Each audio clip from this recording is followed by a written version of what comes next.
আসসালামু আলাইকুম রাহমাতুল্লাহ। আমরা প্রায়ই জীবনের নানা সমস্যায় পড়ে হতাশ হয়ে যাই। কোনো কাজে সফলতা আসে না, মনে শান্তি থাকে না, নিজেকে বরকতও নেই। তখন আমরা বারবার আস্তাগফিরুল্লাহ বলি। এর অর্থ হলো আমি আল্লাহর কাছে ক্ষমা প্রার্থনা করছি। এটি অত্যন্ত শক্তিশালী একটি দোয়া। কিন্তু আপনার কি কখনো এমন মনে হয়েছে যে আপনি শত শতবার আস্তাগফিরুল্লাহ বলছেন কিন্তু কোনো ফল পাচ্ছেন না? মনে হচ্ছে যেন কিছুই বদলাচ্ছে না। যদি এমন হয় তাহলে আজকের এই ভিডিওটি আপনার জন্য। কারণ আস্তাগফিরুল্লাহ বলার পর কিছু পদ্ধতি আছে, কিছু ভুল আছে যা আমরা অজান্তেই করে ফেলি। আজ আমরা কোরআন, হাদিস ও ইসলামের গল্প থেকে জেনে নেব কেন আমাদের ইস্তিগফার কবুল হচ্ছে না এবং কিভাবে আমরা সঠিক উপায়ে আল্লাহর কাছে ক্ষমা চাইতে পারি। তাহলে চলুন ভিডিওটি শুরু করা যাক।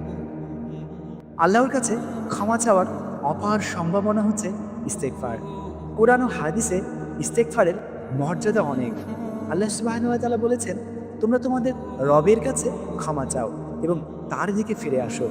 তিনি তোমাদেরকে নির্ধারিত সময় পর্যন্ত উত্তম জীবন উপভোগ করতে দেবেন এবং প্রত্যেক অনুগ্রহপ্রাপ্তকে তার অনুগ্রহ দান করবেন। সূরা হুদ আয়াত ৩।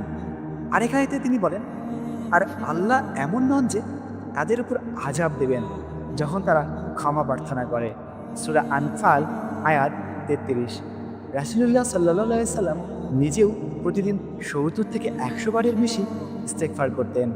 যদিও তিনি নিষ্পাপ ছিলেন, তিনি আমাদের শিখিয়ে গেছেন যে ক্ষমা চাওয়া শুধু পাপের জন্য নয়, এটি আল্লাহর নৈকট্য লাভের একটি উপায়। ইস্তেগফার আমাদের গুনাহ মুছে দেয়, মনের কষ্ট দূর করে, নিজেকে বরকত আনে এবং জীবনকে সহজ করে তোলে। তাহলে আমাদের সমস্যা কোথায় হচ্ছে? কেন আমরা এর সুফল পাচ্ছি না?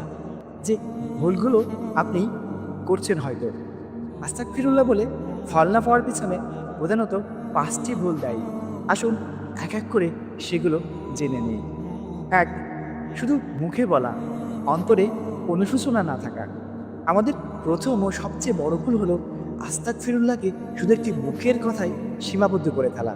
আমরা হয়তো অন্যমনস্ক হয়ে কাজ করতে করতে বা কোনো টেনশনে থাকতে থাকতে এই শব্দটি উচ্চারণ করি। কিন্তু ইস্তেগফার কবুল হওয়ার প্রথম শর্ত হলো অন্তর থেকে অনুশোচনা বা অনুতাপের অনুভূতি আসা। আপনার পাপের জন্য আপনার মনে সত্যিকারের কষ্ট হতে হবে, মনে হতে হবে হাই আমি কি ভুলটাই না করে ফেলেছি। এই অনুভূতি ছাড়া ইস্তেগফার শুধু একটি শব্দ মাত্র। ২. পাপ চালিয়ে যাওয়া এবং ক্ষমা চাওয়া। এটি আরেকটি মারাত্মক ভুল। আপনি হয়তো জানেন যে কাজটি পাপ, কিন্তু আপনি সেটি বন্ধ করছেন না। একদিকে পাপ করছেন, অন্যদিকে আস্তাগফিরুল্লাহ বলছেন। এটি অনেকটা এমন যে আপনি একই সাথে এক বালতি পানি দিয়ে আগুন নেভানোর চেষ্টা করছেন আর আরেক বালতি পানি দিয়ে সেই আগুনে তেল ঢালছেন। এমন ইস্তেগফার কীভাবে কবুল হবে বলেন? আল্লাহ সুবহানাহু ওয়া তাআলা বলেন, যারা কোনো মন্দ কাজ করে ফেলে অথবা নিজেদের প্রতি জুলুম করে বসে, তারপর আল্লাহকে স্মরণ করে এবং তাদের গুনাহের জন্য ক্ষমা প্রার্থনা করে, আর আল্লাহ ছাড়া গুনাহ ক্ষমা করার আর কে আছে, এবং তারা যা করেছে জেনে শুনে তার উপর জিদ ধরে থাকে না। সূরা আল ইমরান আয়াত ১৩৫।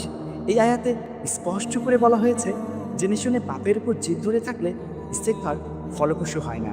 ৩. বান্দার হক নষ্ট করে আল্লাহর কাছে ক্ষমা চাওয়া। যদি আপনার কোনো পাপ এমন হয় যে তাতে অন্য কোনো মানুষের ক্ষতি হয়েছে, যেমন কারো টাকা আত্মসাৎ করেছেন, কারো মান সম্মান নষ্ট করেছেন বা কারোর সাথে অন্যায় করেছেন, তাহলে শুধু আল্লাহর কাছে ক্ষমা চাইলেই হবে না। আপনাকে প্রথম সেই ব্যক্তির কাছে ক্ষমা চাইতে হবে এবং তার হক ফিরিয়ে দিতে হবে।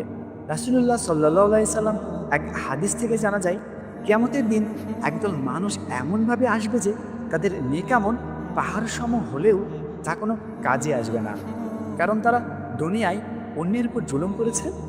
তাই ইস্তেগফার করার আগে বান্দার হক ফিরিয়ে দিন। ৪. আল্লাহর রহমতের ব্যাপারে হতাশ হওয়া।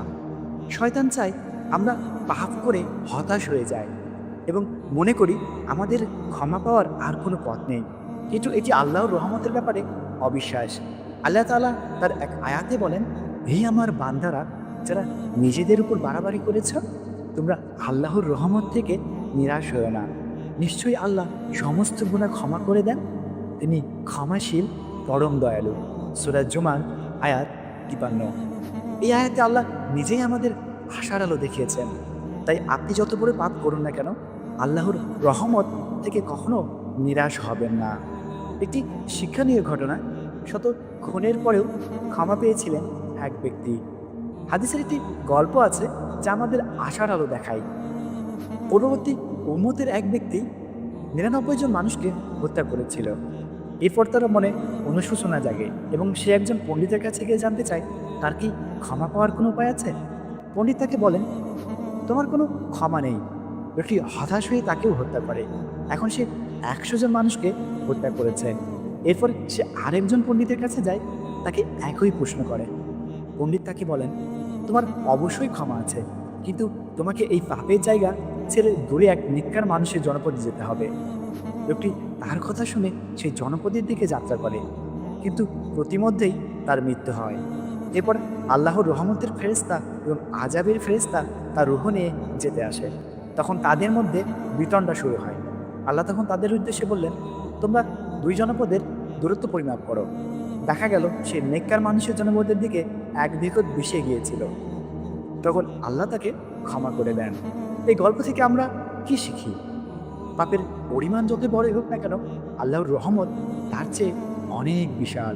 সবচেয়ে গুরুত্বপূর্ণ হলো পাপের রাস্তা ছেড়ে দিয়ে নেকের দিকে এগিয়ে যাওয়ার আন্তরিক চেষ্টা, সঠিক উপায়ে ইস্তেফা করার পদ্ধতি। তাহলে সঠিক উপায়ে ইস্তেগফার করার জন্য আমাদের কি করতে হবে? ১. আন্তরিক অনুশোচনা। আপনি যে পাপটি করেছেন তার জন্য আপনার অন্তরে গভীর অনুশোচনা থাকতে হবে। ২.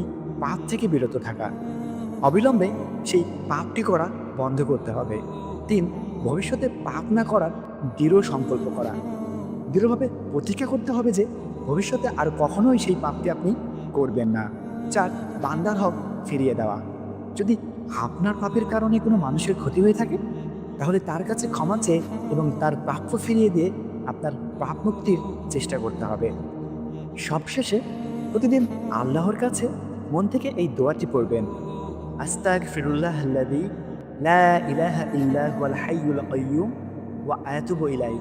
এর অর্থ, আমি সেই আল্লাহর কাছে ক্ষমা চাই যিনি ছাড়া কোনো ইলাহা নেই, যিনি চিরঞ্জীব, সর্বসত্তার ধারক, এবং আমি তার কাছেই তওবা করছি। আল্লাহ আমাদের সবাইকে সঠিক উপায়ে তার কাছে ক্ষমা চাওয়ার তৌফিক দান করুন। আমিন।